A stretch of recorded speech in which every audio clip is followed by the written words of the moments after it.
Morning Toastmasters. It was pleasure listening to Toastmaster Narasimharaju today.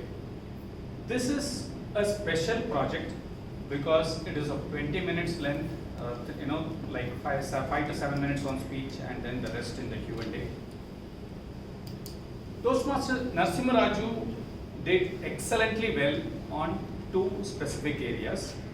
Number one, he delivered a very well structured speech with 3 key lessons, and all of us remember what those lessons are.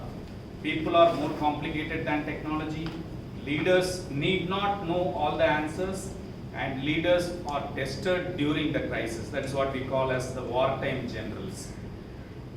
And the second thing that I loved about your speech was the Q&A session, right, where Toastmaster Narasimharaju listened intently to every question and patiently answered all of them without interrupting. Right? So where normally the tendency is to interrupt the audience and stop them, but he listened to every question completely and he responded to them. And every speech has some area where we can work on. Let's look at what those are. I noticed 3 specific things in this entire project. Number one, Toastmaster Narasimharaju, when he listened to a question, right, he took maybe a 10 to 15 seconds to prepare his mind and then compose the response for that question.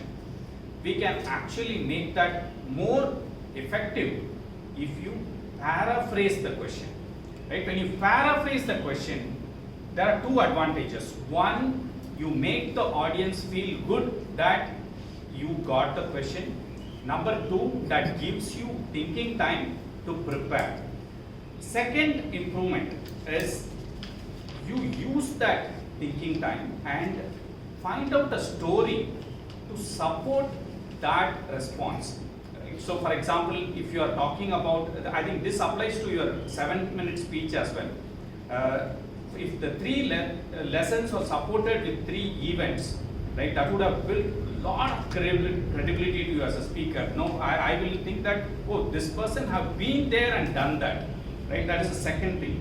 Third thing is you could use your 7-minute speech to plant signals that will form questions, right? So you can create some signals within the speech which will become a launch pad for asking questions.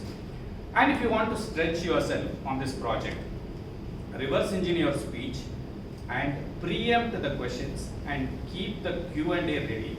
And the best way to do this is use AI as your companion to preempt the question, and you can prepare for the Q&A session much better. Overall, a very well delivered speech with 3 key lessons. If you work on paraphrasing the questions, supporting every message with an answer, and plant signals and stretch yourself by preempting the questions, this speech will go to the next level. All the best for your future speeches. Wonderful tips about paraphrasing and stretching beyond. That's it. And as far as in Meraki, we have a special session, probably Toastmasters from other clubs.